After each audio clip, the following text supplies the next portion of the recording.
Hello students, welcome back. हमारा आज का चैप्टर प्रतिलोम वृत्तीय फलन, चाहे एनसीईआरटी की बुक है चाहे राजस्थान बोर्ड की बुक है, दोनों में ये जो चैप्टर है चैप्टर नंबर 2 राजस्थान बोर्ड में यहाँ से 4 नंबर के क्वेश्चन हर बार पूछे जाते हैं। एक क्वेश्चन होता है 1 नंबर का, बहुत छोटा सा, एक लाइन में जिसका जवाब दिया जाता है, और एक क्वेश्चन होता है 3 नंबर का जिसमें ऑप्शन भी मिलता है। ठीक है, हालांकि इस साल नहीं मिला था 2020 में, परंतु जो पेपर का पैटर्न है उसमें ऑप्शन भी मिलता है, मतलब ये कर लीजिए अथवा ये कर लीजिए। ठीक है, तो चैप्टर बहुत आसान है, बस थोड़ी सी उम्मीद आपसे ये की जाएगी कि त्रिकोणमिति के सूत्र जो आपने कक्षा 11 में पढ़े होते हैं वो आपको याद हो तो चैप्टर बहुत जल्दी खत्म हो जाएगा। 4 नंबर का चैप्टर, मुश्किल से 4 दिन भी नहीं लगेंगे।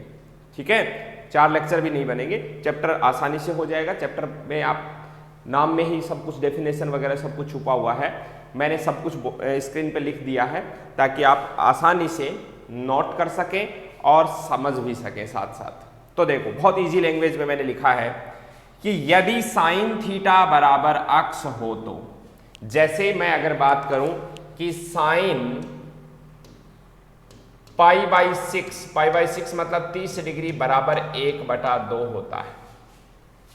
ठीक है, जानते हैं हम आसानी से साइन 30 डिग्री। यदि साइन थीटा बराबर, इसका मतलब क्या, थीटा तो मैंने लिया है π/6 और अक्स का मान मुझे क्या मिला है 1/2। तो यदि साइन थीटा बराबर अक्स हो तो अक्स को थीटा की ज्या कहते हैं। ज्या यानी साइन, साइन। ठीक है, और इसी के शुरू के 3 लेटर लेकर के हम SIN लिखते हैं ना, को ज्या कहते हैं। अब साइन थीटा को अक्स की ज्या कहते हैं, थीटा को अक्स की ज्या कहा जाता है। तो इसको पलट दीजिए, पलटने पर क्या होगा, ये साइन उठ करके इसके साथ में गया तो नाम बन गया साइन इनवर्स 1/2 बराबर π/6। ठीक है ना, जस्ट पलट दिया, मतलब पहले आप अक्स थीटा की जगह पर π/6 पुट करते थे, आपको 1/2 मिलता था। जैसे आपने प्रतिलोम फलन पढ़े हैं ना, वैसे ही f ऑफ x बराबर y हो तो f इनवर्स y बराबर क्या हो जाता है, अक्स हो गया। तो वैसे ही यहां पर मैंने लिखा, तो थीटा, यदि साइन थीटा बराबर अक्स हो तो थीटा को क्या कहा जाता है, अक्स का या अक्स की व्युत्क्रम ज्या। व्युत्क्रम ज्या मतलब साइन इनवर्स, अक्स की व्युत्क्रम ज्या यानी साइन इनवर्स कहलाती है। इस कथन को गणितीय संकेतन में इस प्रकार से लिखा जाता है। ठीक है, आप ये समझो कि ये ऐसे लिखा हुआ था पहले f थीटा बराबर अक्स, तो अब आपने क्या लिख दिया, f इनवर्स अक्स बराबर थीटा। ये हमारा सिस्टम इस प्रकार से इनवर्स से फंक्शन हो गया। इनवर्स सर्कुलर फंक्शन हम पढ़ रहे हैं, लेकिन शुरू में ही मैं एक बात क्लियर कर देता हूं, ध्यान रहे कि साइन इनवर्स अक्स का मतलब कभी भी 1/sin अक्स नहीं है। जैसे मैंने बताया था आपको, f इनवर्स का मतलब 1/f नहीं होता है। ठीक है, ऐसे ही साइन अक्स की घात इनवर्स भी नहीं लगा सकते। ऐसा नहीं है कि साइन अक्स के ऊपर घात, साइन अक्स के ऊपर होल घात -1 लगा दी और आप कह दोगे ये साइन इनवर्स अक्स लिख दिया। नहीं, हाँ, आपने देखा होगा कि साइन स्क्वायर थीटा लिखते हो आप या साइन स्क्वायर अक्स लिखते हो, तो मैं इसको साइन अक्स और इसका होल स्क्वायर भी लिख सकता हूं, ये एक बात सही है। परंतु इनवर्स में ऐसा नहीं करना होता है अपने को, क्योंकि ये एक संकेत है। साइन इनवर्स का मतलब साइन की घात -1 नहीं है, ये एक संकेत है, व्युत्क्रम ज्या यानी साइन इनवर्स को निरूपित करने का संकेत है। ठीक है, तो ये बात मैं पहले क्लियर कर देता हूं, ध्यान रहे कि sine inverse x is not equal to 1/sin x और साइन x का whole in power -1 is not equal to sine inverse x. ठीक है, अब अपन एक बात और कह देते हैं, यहां देखना, अक्स क्या है, अक्स एक संख्या है। अक्स क्या है, एक संख्या है, मतलब साइन इनवर्स अक्स किसको निरूपित करेगा, हमेशा एक, सॉरी, साइन थीटा किसको निरूपित करेगा, अक्स को, यानी एक संख्या को निरूपित करेगा। तो उसका उल्टा साइन इनवर्स, ध्यान दीजिए, साइन इनवर्स अक्स क्या होगा, सामने रिजल्ट जो आएगा वो क्या होगा, एक कोण होगा। तो मैं बता देता हूं कि साइन इनवर्स अक्स एक कोण को निरूपित करता है, जबकि साइन थीटा एक संख्या को निरूपित करता है। साइन थीटा में थीटा की जगह पर कोई कोण रखेंगे तो आपको एक संख्या मिलेगी, और साइन इनवर्स अक्स में अक्स की जगह पर कोई संख्या रखेंगे तो आपको क्या मिलेगा, एक कोण मिलेगा। ठीक है, ये हमारा शुरुआती इंट्रोडक्शन है। किसी भी, ये मैंने सिर्फ साइन के लिए लिया है, यही बात कोस के लिए, टेन के लिए, सेक, कोसेक सब के लिए लागू हो जाती है। मैं फिर से इसकी प्रॉपर डेफिनेशन की बात करूंगा। नेक्स्ट स्लाइड आप देखिएगा। फर्स्ट स्लाइड आपने कॉपी कर ली होगी, पॉज करके कॉपी कर लेना, और इस पूरी बातों को पहले मैं समझा देता हूं, वन बाय वन एक एक लाइन आप लिख भी लेंगे। हम जानते हैं कि sine theta, cos theta, tan theta इत्यादि त्रिकोणमितीय फलन होते हैं। कोट से कोसेक भी इसमें आगे, ये क्या होते हैं, त्रिकोणमितीय फलन होते हैं। त्रिकोणमितीय फलन में क्या होता है, जिनमें से प्रत्येक, मतलब ये सभी क्या है, थीटा के प्रत्येक संभावित मान के लिए एक निश्चित संख्या अक्स के बराबर होते हैं। त्रिकोणमितीय फलनों में थीटा की जगह पर कोई भी संभावित मान रखते हैं तो हमें एक निश्चित संख्या प्राप्त होती है। मैं उम्मीद करता हूं कि आपको कक्षा 10 में जो टेबल बनाते थे अपन 0 डिग्री से लेकर के 90 डिग्री तक की, वो टेबल आपको ध्यान आ रही होगी। तो मैं अगर कुछ बात बोलूं कि जैसे फॉर एग्जांपल साइन थीटा की बात करें, थीटा बराबर 0 डिग्री के लिए साइन थीटा 0 होता है। थीटा बराबर 30 डिग्री के लिए साइन थीटा 1/2 होता है। थीटा बराबर 45 डिग्री के लिए साइन थीटा 1/√2 होता है। थीटा बराबर 60 डिग्री के लिए साइन थीटा √3/2 होता है। थीटा बराबर 90 डिग्री के लिए साइन थीटा 1 होता है। तो मतलब क्या हुआ, थीटा के प्रत्येक संभावित मान के लिए ये त्रिकोणमितीय फलन एक निश्चित संख्या अक्स के बराबर होते हैं। चाहे हम साइन की बात करें, कॉस, टेन, कॉट, सेक, कोसेक, सभी में क्या होगा, थीटा के प्रत्येक संभावित मान के लिए आपको एक निश्चित वास्तविक संख्या प्राप्त होगी। वास्तविक संख्या परिमेय या अपरिमेय कैसी भी प्राप्त हो सकती है। अब ये शब्द आया है इसमें संभावित मान। संभावित मान क्यों? क्योंकि हम देखते हैं कि कुछ फलन, त्रिकोणमितीय फलन थीटा के कुछ मानों के लिए परिभाषित ही नहीं होते। जैसे त्रिकोणमितीय फलन टेन थीटा की बात करूं तो थीटा बराबर 90 डिग्री पर त्रिकोणमितीय फलन टेन थीटा परिभाषित नहीं होता है। टेन थीटा का मान अनंत प्राप्त होता है। हम जानते हैं या तो वो प्लस अनंत या माइनस अनंत, नॉट डिफाइन हम लिख देते हैं उसको। थीटा बराबर π/2 पर या 90 डिग्री पर टेन थीटा अपरिभाषित होता है। ऐसे ही थीटा बराबर 0 के ऊपर कोट थीटा अपरिभाषित होता है, कोसेक थीटा अपरिभाषित होता है। थीटा बराबर 90 डिग्री पर टेन अपरिभाषित होता है। उसके अलावा सेक अपरिभाषित होता है। तो ये जो अपरिभाषित मान है इनको हमें हटाना है, वहां पर शामिल ही नहीं करना है। हम थीटा के उन संभावित मानों को शामिल करेंगे जिनके लिए आपको त्रिकोणमितीय फलनों का मान एक निश्चित संख्या मिलेगी। ये जो टेबल हम याद करते थे कक्षा 10 में, वो सिर्फ प्रथम चतुर्थांश के कोणों के लिए होती थी, और वो भी विशेष कोणों के लिए, जिनमें 0, 30, 45, 60 और 90 यानी 0, π/6, π/4, π/3 और π/2 शामिल होते थे। ठीक है, मैं आपसे यही कहूंगा कि यही टेबल अगर आपको याद है तो आप किसी भी प्रकार के कोण के लिए त्रिकोणमितीय मान भी बता सकते हैं, तो व्युत्क्रम त्रिकोणमितीय मान भी बता सकते हैं, प्रतिलोम त्रिकोणमितीय मान भी बता सकते हैं। आगे जब बात होगी क्वेश्चंस की तब हम करेंगे। ऊपर वाले स्टेटमेंट को मैथमेटिकली देखो कैसे लिखा, यदि साइन थीटा बराबर अक्स हो तो थीटा बराबर साइन इनवर्स अक्स होगा। पिछली स्लाइड में ये बात थी, वो की वही बात मैंने यहां पर रिपीट की है। अब समझिएगा इस डेफिनेशन को, कोण थीटा को अक्स के रूप में व्यक्त करने वाला व्यंजक साइन इनवर्स अक्स। देखो यहां पर क्या था, साइन थीटा बराबर अक्स, अक्स किस पर निर्भर कर रहा है, थीटा पर। यहां देखो थीटा बराबर साइन इनवर्स अक्स, थीटा किस पर निर्भर कर रहा है, अक्स के ऊपर। अपोजिट कर दिया मैंने, तो क्या लिख रहा हूं मैं, कोण थीटा को अक्स के रूप में व्यक्त करने वाला व्यंजक साइन इनवर्स अक्स प्रतिलोम वर्तीय फलन कहलाता है। ठीक है, तो पहली बात तो त्रिकोणमितीय फलन कौन से होते हैं, sine theta, cos theta, tan theta, cot theta, sec theta, cosec theta.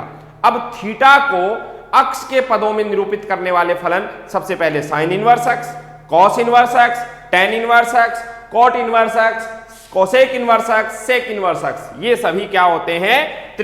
प्रतिलोमवर्तीय फलन होते हैं। प्रतिलोम त्रिकोणमितीय फलन भी लिखा हुआ मिल जाता है कई जगह पर, कोई दिक्कत नहीं है। इनवर्स सर्कुलर फंक्शन या इनवर्स ट्रिग्नोमेट्रिकल फंक्शन एक ही बात है। तो क्या कह रहा हूं मैं, फिर से पढ़ रहा हूं, कोण थीटा को अक्ष के रूप में व्यक्त करने वाला व्यंजक साइन इनवर्स अक्स प्रतिलोमवर्तीय फलन कहलाता है। इसी प्रकार कोण थीटा को एक संख्या अक्ष के रूप में व्यक्त करने वाले अन्य प्रतिलोमवर्तीय फलन कौन है? Cos inverse, tan inverse, cot, cosec inverse और कोसेक इनवर्स। ये 6 प्रतिलोमवर्तीय फलन हम आने वाले लेक्चर्स में या स्लाइड्स पर हम पढ़ने वाले हैं। तो समझ लीजिए, पॉज करके स्लाइड के एक एक लाइन को कॉपी कर लीजिए, रिपीट करके इसको पढ़िए, आपको बात समझ में आ जाएगी कि हम किस दिशा में जा रहे हैं। ओके, चलिए आगे बढ़ते हैं। अब आता है व्यापक मान। यहां पर आपको ये बातें पढ़ने से पहले समझने की जरूरत है। कैसे व्यापक मान की जरूरत किस प्रकार से क्या पड़ी? मैं आपसे एक बात कहूं कि साइन π/6 बराबर 1/2 होता है। हम जानते हैं साइन 30 डिग्री का मान 1/2 होता है, लेकिन सिर्फ साइन 30 डिग्री का मान ही 1/2 नहीं होता। साइन 5π/6 का मान भी 1/2 होता है। फिर कहूंगा कि सिर्फ π/6 और 5π/6 ही नहीं, और भी बहुत सारे मान हैं। साइन 13π/6 का मान भी 1/2 होता है, क्योंकि हमने पढ़ा है त्रिकोणमितीय फलन आवर्ती फलन होते हैं, इनके मान रिपीट होते रहते हैं। ये बात हम बहुत अच्छे से जानते हैं। ठीक है, अच्छा जी, अब इस बात के लिए मैं डिस्कस करना चाहूंगा छोटा सा पॉइंट जो हम क्लास 11th में पढ़ते हैं कि यदि साइन अक्स बराबर, या मैं लिखूं साइन थीटा बराबर साइन फाई हो, तो थीटा बराबर n पाई प्लस -1 की पावर n फाई होता था, जहां n बिलोंग्स टू z होता था, नहीं होता है। त्रिकोणमितीय समीकरणों के व्यापक हल हमने ज्ञात किए हैं। चलिए, नहीं बात समझ में आई, कोई बात नहीं। त्रिकोणमितीय समीकरण से मेरा क्या अभिप्राय है वो देखो। अभिप्राय ये है कि यदि आपको कोई समीकरण दे दी जाए साइन थीटा बराबर 1/2, मैं इसी उदाहरण को बार बार मैं ले लेता हूं ताकि आपको क्लियर हो हर चीज। साइन थीटा बराबर 1/2, किसी विद्यार्थी ने इसका उत्तर लिख दिया थीटा बराबर 30 डिग्री यानी π/6, उसका आंसर सही माना जाएगा, क्योंकि थीटा बराबर π/6 पर साइन थीटा की वैल्यू 1/2 होती है। किसी अन्य विद्यार्थी ने थीटा बराबर 5π/6 लिख दिया, उसका आंसर भी सही माना जाएगा। लेकिन हम तो ये देखते हैं कि किसी भी समीकरण के जो आंसर हैं या वो सेम ही आने चाहिए, एक जैसे आने चाहिए। तो इसको जनरलाइज करने के लिए, इसका व्यापकीकरण करने के लिए हमने ये फॉर्मूला डिसाइड किया। अब आप देख सकते हैं कि सबसे पहले जिस स्टूडेंट ने जो कुछ किया उसके बारे में आप ये कह सकते हैं कि 1/2 की जगह पर उसने माना होगा साइन π/6, और फिर ऐसा कहा कि दोनों साइड तुलना कर। मैं ये नहीं कह रहा हूं कि साइन से साइन काट दो, नहीं, दोनों पक्षों की तुलना करने पर थीटा बराबर π/6 उसका आंसर आ गया। लेकिन सिर्फ थीटा बराबर π/6 ही उसका आंसर नहीं है। अगर आप ध्यान देंगे तो मैं आपसे यह कहूंगा कि इसकी जगह पर आप π/6 लिख दीजिए, फाई की जगह पर, और अब आप n के मान पूर्णांक संख्याओं में से रखना शुरू कीजिए। n बिलोंग्स टू z, पूर्णांक संख्याएं 0, 1, 2, 3, 4, 5, 6, 7, 8, 9, -1, -2, -3, -4, ये वाले n बराबर 0 रखोगे। सबसे पहले क्या रखोगे? n बराबर 0। n बराबर 0 रखने पर देखो ये मान क्या मिलने वाला है अपने को। n बराबर 0 रखने पर ये 0 हो जाएगा। थीटा बराबर देखना है क्या मिलेगा, ये 0 -1 की घात 0, किसी भी संख्या की घात 0 1 होती है।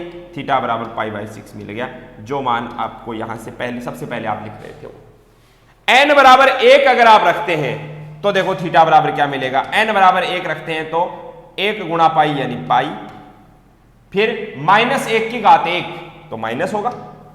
याद रखें -1 की घात n है तो n अगर विषम है तो माइनस, n अगर सम है तो प्लस। -1 की घात 1 माइनस आ गया π/6, आपका जवाब आ गया 5π/6। ठीक है, 5π/6। अगर n बराबर 2 रखते हो तो देखो क्या हो जाएगा, n पाई यानी 2 पाई, -1 की घात 2 तो -1 की घात 2 प्लस हो जाएगा प्लस π/6। आपका आंसर आ गया 13π/6।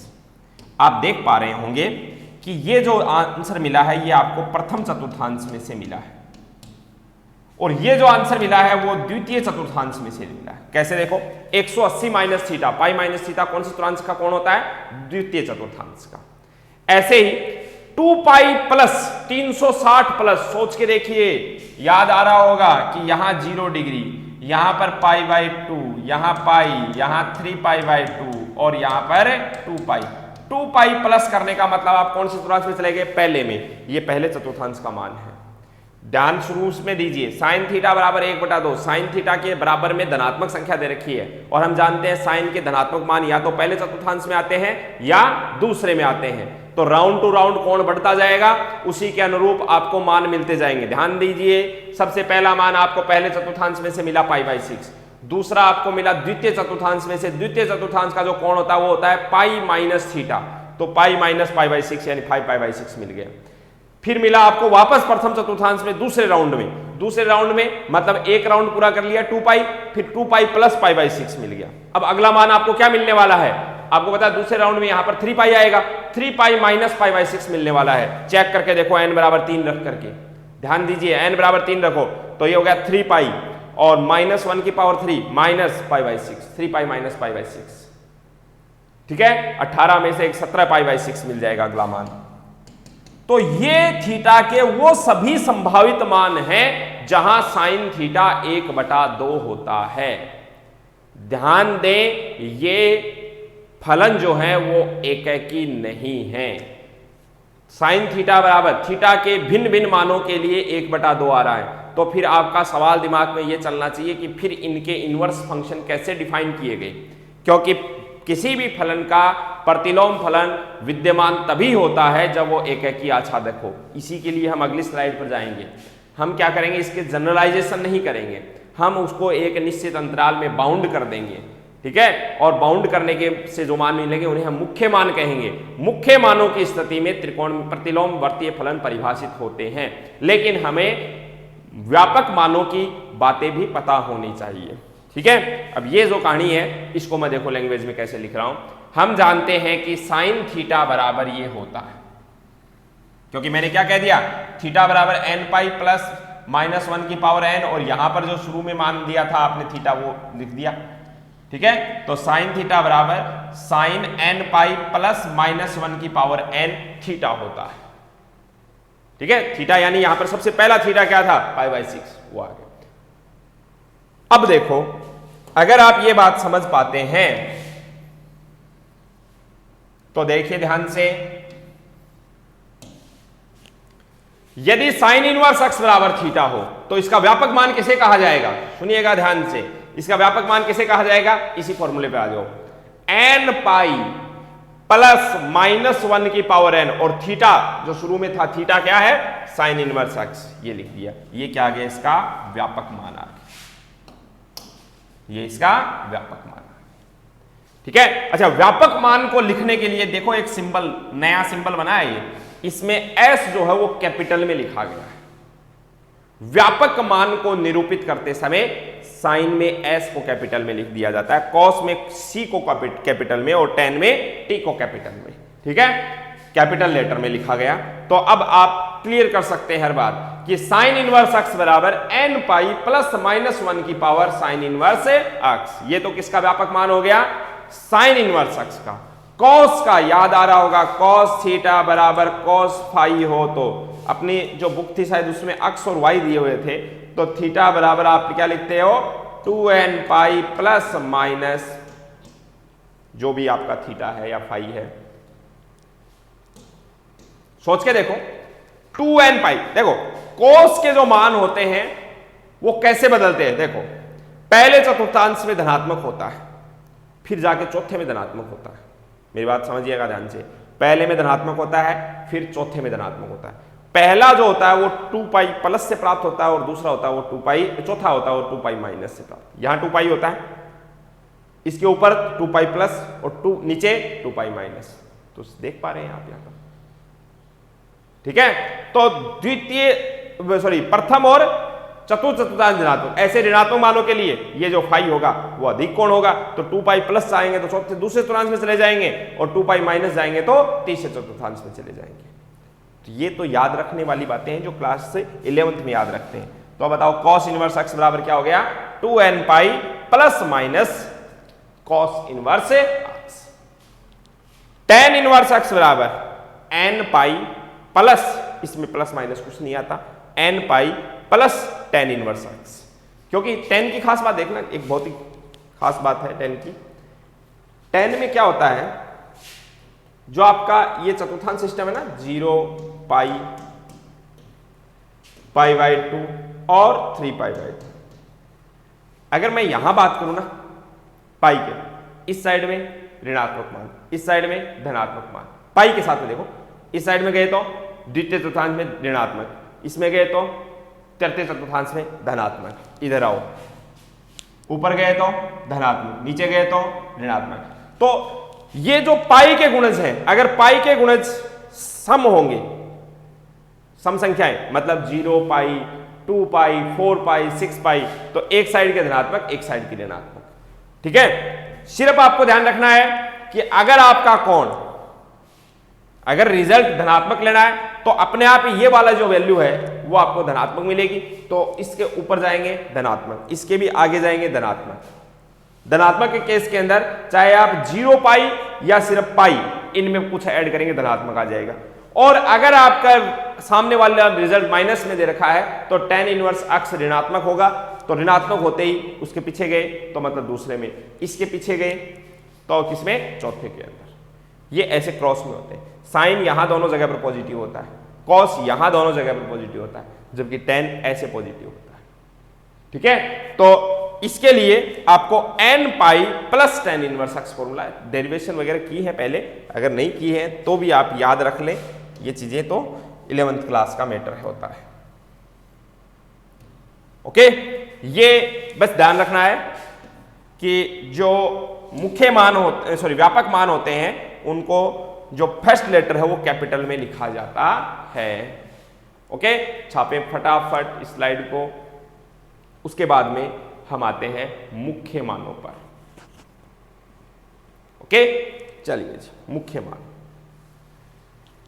डेफिनेशन, प्रतिलोम वर्तीय फलन का मुख्य मान थीटा का वह छोटे से छोटा धनात्मक या ऋणात्मक मान होता है जो समीकरण साइन थीटा बराबर एक्स, कॉस थीटा बराबर एक्स, टेन थीटा बराबर एक्स, सेक थीटा बराबर एक्स, कॉट थीटा बराबर एक्स, कोसेक थीटा बराबर एक्स, ये जो भी समीकरण बनती है उन्हें संतुष्ट करता है। मतलब छोटे से छोटा धनात्मक या ऋणात्मक मान लिया जाए तो उसे हम उसका मुख्य मान कहते हैं। इतनी बात तो याद रखनी है, फिर समझना क्या है वो देखो। जैसे मैं यहां पर लिख देता हूं साइन इनवर्स 1/√2 का मुख्य मान क्या होगा, तो दिमाग में क्या लेके आनी है, याद रखना, सीधी सीधी सी बात, बहुत ही क्लियर बात। 10th क्लास की टेबल पे सोचो कि साइन का मान 1/√2 कब होता था, आप कहेंगे 45 डिग्री, तो बस इसका आंसर लिख दो 45 डिग्री, बात खत्म। 45 डिग्री मतलब π/4। हालांकि साइन का मान 1/√2 3π/4 पर भी होता है, 135 डिग्री पर भी होता है, बात को समझिए पूरी। और 2π + π/4 मतलब 9π/4 पर भी 1/√2 होता है, 3π - π/4 11π/4 पर भी क्या होता है, 1/√2 होता है। लेकिन हमें सबसे छोटा मान लिखना है, और सबसे छोटा मान क्या हो गया, π/4। ऐसे ही अगर यही मान माइनस में होता तो साइन के मान माइनस में कैसे सोचना है आपको, बहुत ही क्लियर सी बात कर रहा हूं मैं, ज्यादा कुछ लंबी चौड़ी बात कर ही नहीं रहा। आपको ध्यान रखना है सिर्फ इसका, पहली बात तो धनात्मक मानों के लिए सदैव और सदैव हम प्रथम चतुर्थांश ही देखेंगे, चाहे वो कोई सा भी त्रिकोणमितीय अनुपात क्यों ना हो। सदैव क्या देखेंगे, प्रथम चतुर्थांश। प्रथम चतुर्थांश का मतलब 0 से लेकर के कहां तक का, π/2 तक का। लेकिन अगर ऋणात्मक मान आ गए तो सोचना कि अगर आप यहां से 0 से चले, साइन का ऋणात्मक मान, आप एंटी क्लॉकवाइज चलना चाहते हैं तो साइन का ऋणात्मक मान आपको जाकर के कहां मिलेगा, तृतीय चतुर्थांश में मिलेगा। लेकिन आप थोड़ा सा कष्ट इतना सा कर लें कि आप इधर गए 45 डिग्री पर, ये जो कोण आएगा ये क्या आएगा, -45 डिग्री आएगा क्या। अगर आप एंटी क्लॉकवाइज चलते हैं तो कोण होते हैं धनात्मक, और अगर आप क्लॉकवाइज चलते हैं तो कोण क्या होते हैं, ऋणात्मक। तो जैसे ही आप ऋणात्मक डायरेक्शन में चले, एक तो सोचो कि आपको साइन का मान -1/√2 ढूंढने के लिए आपको बताया कि पहले चतुर्थांश में धनात्मक होता है साइन, मतलब यहां नहीं मिलेगा। दूसरे चतुर्थांश में भी धनात्मक होता है, नहीं मिलेगा। तो फिर कहां जाना पड़ेगा, तृतीय चतुर्थांश में। ऐसे तो घूम करके यहां तक जाना पड़ेगा। और अगर आप इतना सा कष्ट इधर ही कर लें पहले ही शुरू में, तो आप कौन से चतुर्थांश में चले गए, चौथे में। और चौथे के अंदर साइन की वैल्यू क्या होती है, नेगेटिव होती है। तो साइन इनवर्स -1/√2 का मान क्या मिल जाएगा, -π/4 मिल जाएगा। बात खत्म। इतनी सी बात सोच ली। अगर मैं बात करूं कि tan इनवर्स -1 या -1/√3, पहले तो प्लस की बात करूं, अगर tan इनवर्स प्लस का 1/√3 होता तो मान कौन से, मैंने क्या कहा कि प्रथम चतुर्थांश के मान लेने हैं प्लस के लिए, तो क्योंकि पहला चतुर्थांश होता है उसमें सभी त्रिकोणमितीय अनुपात धनात्मक होते हैं। तो tan का मान प्लस में हो, कोट का हो, सेक का हो, प्रथम चतुर्थांश में। पहले चतुर्थांश की टेबल तो जानते हैं, tan का मान 1/√3 कब होता है, तो आप सोचेंगे कि कितने पर होता है, 30 डिग्री पर। 30 डिग्री का मतलब π/6, ये लो π/6। लेकिन अगर -1/√3 आ गया तो वही बात है, tan का मान माइनस कौन से चतुर्थांश में मिलेगा, पहले में तो धनात्मक होता है, आपको दूसरे चतुर्थांश में जाना पड़ेगा। दूसरे में tan नेगेटिव होता है। लेकिन आप एक तो पहला पार करके फिर दूसरे में जाओ, और एक आपको इतना सा चलना पड़ेगा पीछे की ओर चले -30 डिग्री पर। tan 30 डिग्री का मान 1/√3, तो tan -30 का मान -1/√3। तो बस माइनस लगा दो बाहर, और कुछ नहीं करना है, -π/6। ठीक है। लेकिन अगर मैं बात करूं cos की,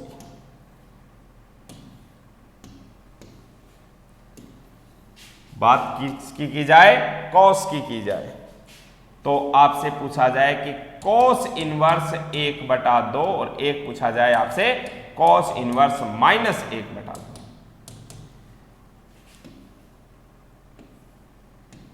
यहां 0 डिग्री, यहां पर π/2 यानी 90, यहां पर पाई, यहां पर 3π/2। लेकिन अगर नेगेटिव राउंड से लिखे ना तो यहां पर -π/2। ठीक है। अच्छा जी, अब सुनना, कोट का हो या साइन कोस्ट, पर पॉजिटिव मानों के लिए तो सिर्फ पहला चतुर्थांश, फर्स्ट क्वाड्रेंट।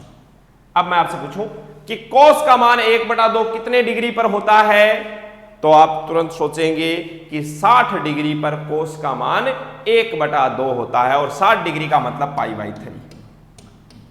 ये आपने आंसर दे दिया।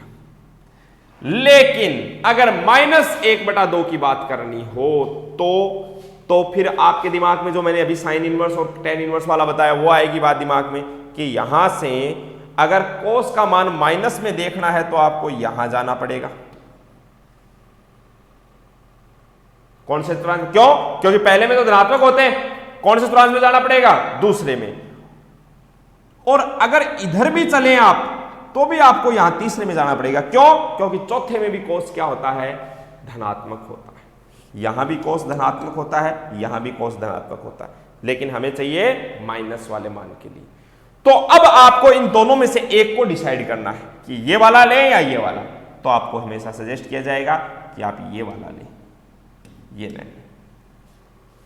जब बात क्लॉकवाइज एंटी क्लॉकवाइज की आ जाती है तो हम सिलेक्ट किसको करते हैं? क्लॉकवाइज को, सॉरी एंटी क्लॉकवाइज को। ठीक है, अब कैसे? आपको इतना पता है कि π/3 पर मान मिलता है 1/2, लेकिन -1/2 कितने पर मिलेगा? आपको यह पता चल गया कि सेकंड क्वाड्रेंट में मिलता है, और सेकंड क्वाड्रेंट में जो भी कोण होता है उसको π-θ लिखा जाता है। सेकंड क्वाड्रेंट का कोण होगा वो 180 से क्या होगा? कम होगा। तो कोस इनवर्स -1/2 का आंसर आप क्या लिखेंगे? π-π/3 यानी 2π/3, 120 डिग्री। तो कोस इनवर्स -1/2 का मान क्या होता है? 2π/3। कौन से चतुर्थांश में मिलता है? दूसरे में। ठीक है, चौथे में क्यों नहीं? क्योंकि चौथे में कॉस नेगेटिव नहीं पॉजिटिव ही होता है। तो ध्यान दें, 10th वाली टेबल अगर आपकी याद होगी तो उसके बाद का काम बहुत आसान सा है। पहली बात, धनात्मक मानों के लिए तो वही टेबल काम कर जाएगी चाहे कोई सा भी त्रिकोणमितीय अनुपात क्यों ना दे रखा हो। ऋणात्मक मानों के लिए अगर आप बात करेंगे साइन की, टेन की, किस की? साइन इनवर्स, टेन इनवर्स और साथ में कोसेक इनवर्स भी। साइन इनवर्स, टेन इनवर्स और कोसेक इनवर्स, तब तो आपको मान डायरेक्टली क्या करना है? माइनस अक्स लिख देना है बस। जो मान आप थीटा लिख रहे थे पहले, सॉरी माइनस थीटा लिख देना है, क्योंकि चौथे चतुर्थांश का आंसर लिखना है। और यदि बात चलेगी कॉस इनवर्स, कोट इनवर्स और सेक इनवर्स की, साइन, टेन और कोसेक, इनके लिए तो चौथे चतुर्थांश का आंसर कॉस, कॉट और सेक। भाई कोस का उल्टा सेक होता है और साथ में कोट भी लिखा जाता है। कॉस, कॉट और सेक, इनके लिए आपको द्वितीय चतुर्थांश में जाना पड़ेगा। और द्वितीय चतुर्थांश का आंसर कैसे देना है? पहले प्रथम वाला दिमाग में रखो और उसको पाई में से माइनस करके आंसर लिख दो। क्वेश्चंस करेंगे, बहुत इजीली आप समझ जाएंगे। लेकिन उनसे पहले मैं एक टेबल आपके लिए यहां बनाई है कि कोई फलन, ये 6 फलन होते हैं अपने, sine inverse x, cos inverse x, tan inverse x, cot inverse x, sec inverse x और कोसेक इनवर्स एक्स। इन फलनों के मुख्य मान ये लिखे हैं मैंने, और इन फलनों के प्रांत एक बार आप इन्हें छापिए। उसके बाद में मैं ज्यादा इस टेबल की व्याख्या तो कब कर पाऊंगा? जब मैंने कहा ना आपको फलन का द्वितीय पार्ट पढ़ेंगे अपन। फलन के द्वितीय पार्ट में हम ग्राफ बनाएंगे सभी के, चाहे वो हमने 11th क्लास में बनाए हैं चाहे नहीं बनाए हैं, उनमें मैं इनवर्स ट्रिग्नोमेट्रिक फंक्शंस जो हैं उनके ग्राफ भी बनाऊंगा। तब ये बातें और ज्यादा क्लियर होंगी। अभी भी आप क्लियर कर सकते हो। देखो पूरी बात सुनना। साइन और कोस के ग्राफ याद करो ऐसे होते थे, मतलब जो ग्राफ है वो न तो -1 से नीचे जाता है, पूरी बात सुनिएगा, और न +1 से ऊपर जाता था। मतलब साइन और कोस के रिजल्ट ये मिलते थे। मतलब ये साइन और कोस का परिसर होता था क्या? साइन और कोस का जो परिसर है वो -1 से +1 के बीच में होता है। साइन थीटा और कोस थीटा का परिसर -1 से +1 के बीच में होता है। अब सुनो, जो मान साइन का परिसर है वो साइन इनवर्स का क्या हो जाएगा? प्रांत हो जाएगा। फलन और उसके प्रतिलोम फलन में ये डेफिनेशन में हम बात करते हैं कि जो उसका प्रांत होता है वो उसका परिसर बन जाता है, परिसर व प्रांत बन जाता है। ठीक है, मतलब -1 से +1 साइन और कॉस के लिए क्या है? प्रांत है। देखो मैंने क्या लिखा है, अक्स का मान -1 से +1 के बीच में है। ऐसे याद करो, टेन का ग्राफ ऐसे बनता था, ऐसे ही। हालांकि बनवाऊंगा मैं ग्राफ, ये टेन का ग्राफ कहां से कहां तक होता था? -अनंत से लेकर के +अनंत तक। ये टेन का परिसर है, तो टेन इनवर्स का प्रांत -अनंत से +अनंत। कोट में भी ऐसे ही बनता था ग्राफ, बस इतना हो जाता था, ये लूप ऐसे मुड़ जाती थी। तो कोट का परिसर भी, सॉरी प्रांत भी, कोट इनवर्स का प्रांत भी -अनंत से +अनंत। और याद कीजिए, पूरी बात ध्यान से देखें, अगर मैं बात करूं सेक इनवर्स और कोसेक इनवर्स के ग्राफ की, तो याद आ रहा होगा ग्राफ ऐसे बनता था, एक कटोरी नीचे एक कटोरी ऊपर, ऐसे। मतलब कहां से कहां तक? माइनस अनंत से लेकर के -1 तक, फिर 1 से लेकर के अनंत तक। ये कोट सेक इनवर्स और कोसेक इनवर्स के परिसर थे। तो सेक थीटा और कोसेक थीटा के परिसर थे, तो सेक इनवर्स और कोसेक इनवर्स के प्रांत क्या हो जाएंगे? इधर देखिए ध्यान से, माइनस अनंत से -1, माइनस अनंत कभी शामिल नहीं किया जाएगा, अक्स का मान माइनस अनंत से -1 तक, यूनियन 1 से अनंत तक। जो उनके लिए परिसर था वो अब प्रांत बन गया, माइनस अनंत से -1 और 1 से अनंत। अब आता है मुख्य मान। मैंने क्या कहा कि साइन, ध्यान किस के बारे में बात की कि साइन इनवर्स, टेन इनवर्स और कोसेक इनवर्स, इनके लिए धनात्मक मान हो तो आपको फर्स्ट चतुर्थांश देखना है, और ऋणात्मक मान हो तो फोर्थ क्वाड्रेंट आपको देखना है। पहले चतुर्थांश का मतलब है 0 से लेकर के π/2 तक, और चौथे चतुर्थांश का मतलब आप निकालो -π/2 से लेकर के 0 तक। कहां से लेकर के कहां तक है? -π/2 से 0 तक। धनात्मक मानों के लिए 0 से π/2 यानी प्रथम चतुर्थांश का आंसर, और ऋणात्मक मानों के लिए -π/2 से +π/2 यानी चतुर्थ चतुर्थांश का आंसर। तो बस यही देखें साइन इनवर्स के मुख्य मान देखो मैंने क्या लिखे हैं, -π/2 से +π/2 दोनों शामिल हैं। टेन इनवर्स में भी यही लिखे हैं, लेकिन मैंने यहां पर दोनों को शामिल नहीं किया है, क्योंकि हम जानते हैं टेन जो होता है वो π/2 यानी 90 डिग्री पर अपरिभाषित होता है, और जिस बिंदु पर कोई फंक्शन अपरिभाषित होता है उसे कभी शामिल नहीं किया जाता। बस इतना सा डिफरेंस है, इसमें बात वही है। और यहां भी देखो कोसेक में भी -π/2 से +π/2, लेकिन -90 से +90 के बीच में एक बिंदु 0 के ऊपर, याद बताओ देखिए कोसेक 0 की वैल्यू क्या होती है? कोसेक 0 का मतलब 1/sin 0, और 1/sin 0 का मतलब 1/0 अपरिभाषित होता है। तो मैंने ये लिखा है कि होता तो -π/2 से +π/2 है, लेकिन थीटा की वैल्यू 0 के बराबर नहीं होनी चाहिए। तो इन तीनों के तो मुख्य मान ये हो गए, ठीक है। अब बात करते हैं बाकी जो बच गए, यानी कौन कौन? कॉस इनवर्स, कोट इनवर्स और कॉस इनवर्स, कोट इनवर्स, और उनके अलावा क्या है?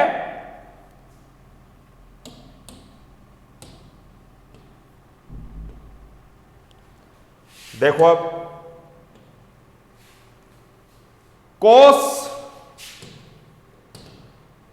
कोट और सेक, इनकी बात करो तो धनात्मक मानों के लिए वही पहला चतुर्थांश 0 से π, ऋणात्मक मानों के लिए अब आपको सेकंड क्वाड्रेंट यानी 0 से π देखना है। तो सोचो 0 से π/2 और फिर π/2 से π, तो अंतराल क्या हो गया? 0 से π मुख्य मान कॉस के, ठीक है। कोट के भी 0 से π हो गए, लेकिन कोट 0 और कोट π दोनों ही जगह परिभाषित होता है, इसलिए 0 से π को शामिल नहीं किया। सेक के भी 0 से π है, लेकिन हमें पता है 0 से π के अंतराल के बीच में एक संख्या थीटा बराबर π/2 यानी 90 डिग्री ऐसा होता है जहां पर आपका सेक परिभाषित नहीं होता, इसलिए उसको यहां से हटा दिया, ठीक है। तो बस ये चीजें हैं जो आपको ध्यान रखनी है।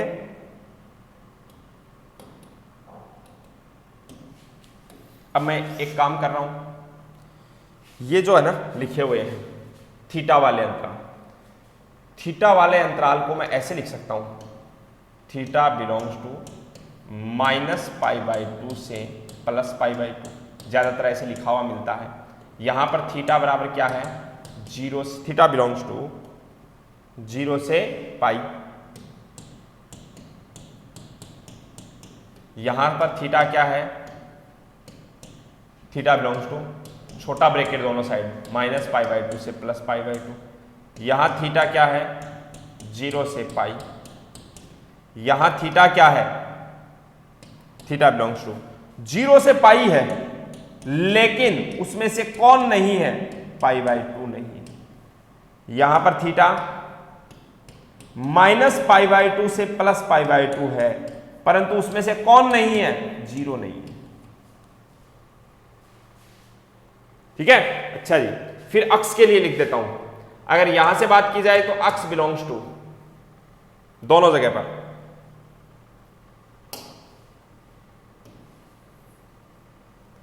ठीक है, अक्स बिलोंग्स टू दोनों जगह पर एक साथ लिख रहा हूं मैं।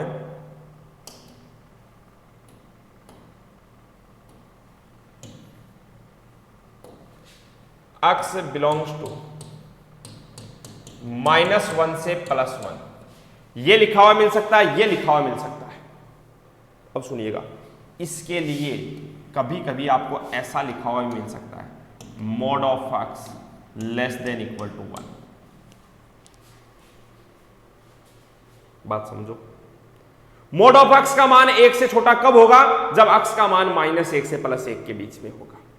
x का मान -1 से +1 के बीच में हुआ तो बताओ, -1 से +1 की बात करूं तो -1 से लेकर के 0 तक की जो संख्याएं हैं वो धनात्मक हो जाएंगी मोड में, तो 0 से 1 मतलब वही -1 से +1 कब? जब mod ऑफ x का मान < 1 हो। यहां पर मैं कैसे लिखूंगा? x belongs to r। क्यों? -अनंत से +अनंत के बीच का सब कुछ आ गया दोनों के अंदर। और इसको मैं कैसे लिखूंगा? x बिलोंग्स टू -अनंत से -1 पर बराबर है यूनियन 1 से अनंत, या फिर इसे हम ऐसे भी लिख सकते हैं mod of x > 1। mod of x का मान 1 से के बराबर या इससे बड़ा कब होगा? जब x का मान -1 से छोटा या बराबर हो, या फिर x का मान 1 से बड़ा या बराबर हो। ठीक है, अच्छा जी, ये सब करने के बाद में फटाफट इन सवालों के जवाब दे सकते हो आप, बिल्कुल विद इन सेकेंड जवाब दे सकते हैं। साइन इनवर्स -1/2, पहले मैं आपसे कहूंगा ये माइनस छुपा लो। साइन का मान 1/2 कब होता है? 30 डिग्री पर। 30 डिग्री का मतलब π/6, ठीक है, और माइनस में है तो चौथे चतुर्थांश का आंसर देता है -π/6। tan इनवर्स -√3, tan इनवर्स -√3 है ये, tan इनवर्स -√3। tan का मान √3 कब होता है? पहले तो माइनस को छुपा के लिखो, √3 कब होता है? π/3 के ऊपर, और माइनस में है, चौथे चतुर्थांश का आंसर देना है -π/3। सेक इनवर्स √2 धनात्मक मान है अंदर, धनात्मक के लिए पहला चतुर्थांश 10th क्लास वाली टेबल, सेक का मान √2 कब होता है? हमें पता है 45 डिग्री पर होता है, तो π/4 आंसर दे दो बस। साइन इनवर्स 1, साइन का मान 1 कब होता है? 90 डिग्री पर, π/2 आंसर दे दो। कोस इनवर्स, अब देखो कोस इनवर्स -1/2, कोस का मान माइनस है, माइनस को छुपाओ पहले, कोस इनवर्स -1/2 है, माइनस छुपाया 1/2, कोस का मान 1/2 कब होता है? आपने सोचा π/3, लेकिन माइनस है तो दूसरे चतुर्थांश का आंसर देना है, तो पाई माइनस कर दो, पाई माइनस, तो आंसर क्या लिखो? 2π/3। यहां पर आ जाओ, सेक इनवर्स माइनस, अभी देखा आपने सेक इनवर्स √2 कितना होता है? π/4, तो आपने लिख दिया π/4, लेकिन माइनस में है तो आपको द्वितीय चतुर्थांश में जाना है। कहां, किस में जाना होता है द्वितीय में? कॉस, कॉट और सेक में, कॉस, कॉट और सेक में, तो सेक में गए तो पाई माइनस, तो आंसर लिख दिया आपने 3π/4। आ जाओ, कोसेक इनवर्स -1, सुनना, कोसेक इनवर्स -1, कोसेक का मान 1 कब होता है? 90 डिग्री पर, तो π/2। अब 10th वाली टेबल तो आपको याद करनी पड़ेगी, π/2। अब -1 तो माइनस, कोट इनवर्स -1/√3, ध्यान देना, कोट इनवर्स -1/√3, माइनस को हटा के देखो, कोट का मान 1/3 कब होता है? π/3 के ऊपर, tan का होता है π/6 पर, और 1/√3, और कोट का होता है π/3 पर, लेकिन कोट में माइनस आ गया तो चौथे का नहीं, दूसरे का आंसर देना है, पाई माइनस, तो पाई ये कितना हो गया? 2π/3, और tan इनवर्स 1/√3 ये π/6, 30 डिग्री पर होता है। ये फटाफट ये मुख्य मान लिखने होते हैं, 1 नंबर का क्वेश्चन है वो ऐसे ही कहीं पूछा जाता है आपसे। ओके, छापे फटाफट, पॉज करके इसे नोट कर लीजिए। और नेक्स्ट स्लाइड पर एक छोटा सा टॉपिक है, relation between inverse circular functions, प्रतिलोम वर्तीय फलनों के बीच का संबंध। बहुत आसान सा, इसमें कुछ भी नहीं लिखवाने जा रहा हूं मैं, समझो और देखो। जैसे कभी आपको लिखने ये लिखा हुआ मिल गया साइन इनवर्स 3/5, इतना ध्यान रखना है, सुनिए, इतना ध्यान रखना है कि ये जो अक्स है वो अंतराल -1 से +1 के बीच का होना चाहिए, क्योंकि प्रांत हमने लिख दिए ना पीछे टेबल के अंदर, ये प्रांत में होनी चाहिए। अगर साइन इनवर्स कोस इनवर्स है तो ये अंतराल होना चाहिए, मतलब मोड ऑफ अक्स का मान 1 से कम होना चाहिए। यहां पर मोड ऑफ अक्स का मान 1 के बराबर या इससे बड़ा होना चाहिए। यहां पर अक्स कुछ भी हो सकता है, tan इनवर्स और कॉट इनवर्स में। अब मान लो पर्सन की जरूर रिक्वायरमेंट है कि मुझे यहां पर सेक इनवर्स चाहिए, तो मैं यहां पर क्या लिखूं, इसका तरीका बताता हूं। आप क्या करो, एक समकोण त्रिभुज बना लो, बस बना ले, एक कोण को थीटा लिख दो और बिल्कुल बच्चों की तरह क्लास 9-10th में करते थे, थीटा के सामने वाली भुजा होती है लंब, थीटा के साथ वाली भुजा होती है आधार और 90 डिग्री के सामने वाली भुजा होती है कर्ण। अब आ जाओ साइन इनवर्स 3/5, याद इतना रखना साइन में क्या होता है, लंब बटा कर्ण।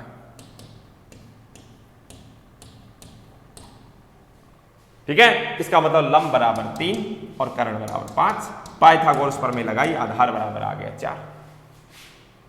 अब सेक इनवर्स क्या होता है, कर्ण बटा आधार। क्या होता है, कर्ण बटा आधार। सेक के अंदर सेक थीटा याद करो, कर्ण बटा आधार, तो कर्ण कितना हो गया 5 और आधार कितना हो गया 4, ये मान बराबर आ गया। इस प्रकार से त्रिकोण प्रतिलोम वर्तीय फलनों के मध्य हम संबंध स्थापित करते हैं। जैसे कई बार देखने को मिलेगा, मान लो यहां लिख दिया tan इनवर्स √2। अब अगर tan इनवर्स √3 होता ना, तो हमें पता है कि tan इनवर्स √3 की वैल्यू होती है π/3, ठीक है। और मैं कहता कि बताओ साइन इनवर्स में क्या लिखूं, तो आप सोचते हैं कि साइन में π/3 के ऊपर 60 कितने पर 60 डिग्री के ऊपर कितना होता है √3/2, तो यहां पर लिख दिया √3/2, ये बराबर आ जाते हैं। लेकिन हमें मान ऐसा मिल जाए जो आपकी टेबल में नहीं है। मैं बात करने जा रहा हूं संबंध स्थापित कब करना, जब टेबल में नहीं हो मान। अरे ये बात तो समझ गए होंगे, tan इनवर्स √3 π/3 होता है, साइन इनवर्स √3/2 ये भी π/3 होता है। इसका मतलब ये और ये आपस में क्या है, बराबर है। अब मैं चाहता हूं कि टेबल में ये वाली वैल्यू जो है tan वाली टेबल में √2 नहीं होता है, तो क्या मैं इसको ऐसे लिख देता हूं √2/1। अब बताओ tan क्या होता है, लंब बटा आधार, लंब बटा आधार। तो इसका मतलब लंब बराबर कितना √2, आधार बराबर कितना 1, तो कर्ण कितना आ जाएगा, पाइथागोरस प्रमेय लगाओ, आधार स्क्वायर प्लस लंब स्क्वायर, 1 का स्क्वायर 1, √2 का स्क्वायर 2, मतलब √3 आ गया। ठीक है, तो अब बताओ साइन इनवर्स बराबर क्या लिखोगे, किसके बराबर में, tan इनवर्स √2 के बराबर में। आप साइन इनवर्स में क्या लिखोगे, तो साइन इनवर्स होता है क्या, लंब बटा कर्ण, लंब यानी √2 बटा कर्ण √3, मतलब √2/3। इस प्रकार से हम एक प्रतिलोम त्रिकोणमितीय फलन को दूसरे में बदल सकते हैं, ये काम हमें करना होता है। ओके, तो थोड़ा लेंदी जरूर हो गया, बट चैप्टर की शुरुआत हो गई है। आने वाले लेक्चर्स में हम इसके फॉर्मूले और फिर उसके ऊपर क्वेश्चंस करेंगे। जैसा मैंने कहा 4 नंबर का चैप्टर 4 लेक्चर में खत्म हो जाएगा। ओके, चलिए, थैंक यू सो मच।